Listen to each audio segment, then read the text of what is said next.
Tugas 2.1.H.3 mulai dari di modul 21 Pembelajaran berdiferensiasi bersama saya, Wasriati Sari Dewi, calon guru penggerak Angkatan 4 Kota Pematang Siantar. Pertanyaan pertama, ceritakan pengalaman Anda yang paling berkesan pada saat Anda melakukan proses pembelajaran di dalam kelas dengan murid yang beragam. Saya adalah seorang guru matematika di SMK Negeri 2 Kota Pematang Siantar. Sekolah kami merupakan SMK teknologi yang berstatus negeri satu-satunya di Kota Pematang Siantar. SMK teknologi swasta memang banyak.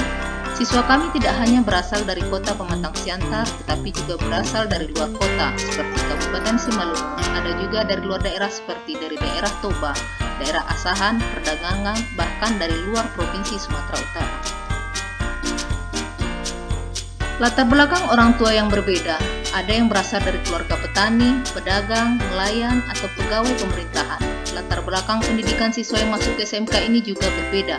Ada yang tamatan SMP dan tamatan madrasah, baik negeri maupun swasta.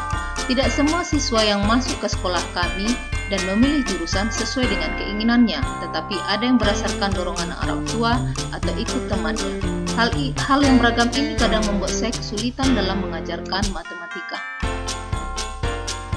Apalagi tidak semua siswa berminat terhadap pelajaran ini. Matematika kadang mereka anggap sebagai pelajaran yang sulit, rumit, bahkan menakutkan bagi sebagian siswa. Saya pernah bertanya kepada siswa bahwa mereka memilih bersekolah di SMK untuk menghindari belajar matematika, karena mereka berpikir setelah masuk ke SMK, mereka tidak akan berhadapan dengan matematika, tetapi langsung berhadapan dengan mesin atau peralatan elektronika lainnya. Hal ini merupakan tantangan bagi saya, bagaimana pelajaran matematika ini bisa diserap oleh seluruh siswa dengan berbagai perbedaan. Pertanyaan kedua, apa yang telah Anda ketahui tentang pembelajaran berdiferensiasi? Berdasarkan artikel yang saya baca di internet, pembelajaran berdiferensiasi adalah pembelajaran yang memberi keleluasaan pada siswa untuk meningkatkan potensi dirinya sesuai dengan kesiapan belajar, minat, dan profil belajar siswa tersebut. Pembelajaran berdiferensiasi tidak hanya berfokus pada produk pembelajaran, tapi juga fokus pada proses dan konten atau materi. Pembelajaran berdiferensiasi menitikberatkan pada kemampuan guru untuk memahami kebutuhan tiap murid dan memahami bagaimana mengelola kelas yang memiliki beragam keunikan dalam diri murid. Misalnya tingkat kemampuan dan pemahaman murid. Dalam pembelajaran berdiferensiasi, guru harus menyadari bahwa tiap murid memiliki bakat, potensi, dan kemampuan yang berbeda. Oleh karena itu, guru harus bisa menentukan strategi agar pembelajaran dapat bermakna bagi murid dalam kelas yang beragam. Dan juga guru harus memahami bahwa pembelajaran berdiferensiasi tidak hanya dapat memaksimalkan murid, namun juga memberikan kesempatan kepada murid untuk mempelajari berbagai nilai-nilai kehidupan yang penting. Misalnya nilai tentang indahnya perbedaan, menghargai makna baru dari kesuksesan, kekuatan diri, kesempatan setara, kemerdekaan belajar, dan berbagai nilai akan berkontribusi terhadap perkembangan diri mereka secara holistik. Pertanyaan ketiga, setelah menyaksikan video di atas, menurut Anda bagaimana seharusnya pembelajaran itu dirancang, dilaksanakan, dan dievaluasi, terutama untuk memenuhi kebutuhan belajar murid?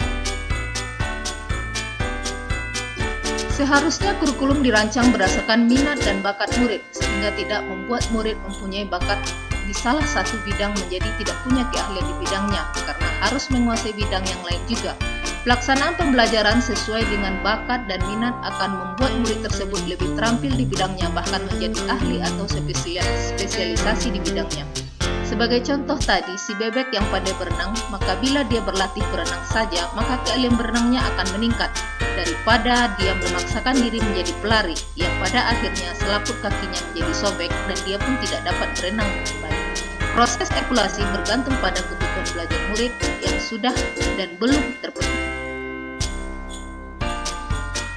Pertanyaan keempat, apa yang ingin Anda ketahui lebih lanjut tentang pembelajaran berdiferensiasi? Banyak hal yang ingin saya ketahui dalam modul ini, di antaranya Mengapa pembelajaran berdiferensiasi diperlukan? Bagaimana memetakan kebutuhan belajar murid yang berbeda? Langkah-langkah melaksanakan pembelajaran berdiferensiasi, contoh nyata penerapan pembelajaran berdiferensiasi, upaya mengatasi permasalahan yang dihadapi saat penerapan pembelajaran berdiferensiasi di sekolah, strategi menentukan proses pembelajaran berdiferensiasi, upaya mengetahui apakah pembelajaran yang telah dilakukan merupakan pembelajaran berdiferensiasi atau belum, seperti apa peran calon guru penggerak dan kepala sekolah dalam menggerakkan pembelajaran berdiferensiasi di kelas, dukungan seperti apa yang dibutuhkan untuk mewujudkan pembelajaran berdiferensiasi, atau bagaimana mempersiapkan kelas berdiferensiasi dari awal sampai akhir pembelajaran. Demikianlah tugas saya. Terima kasih.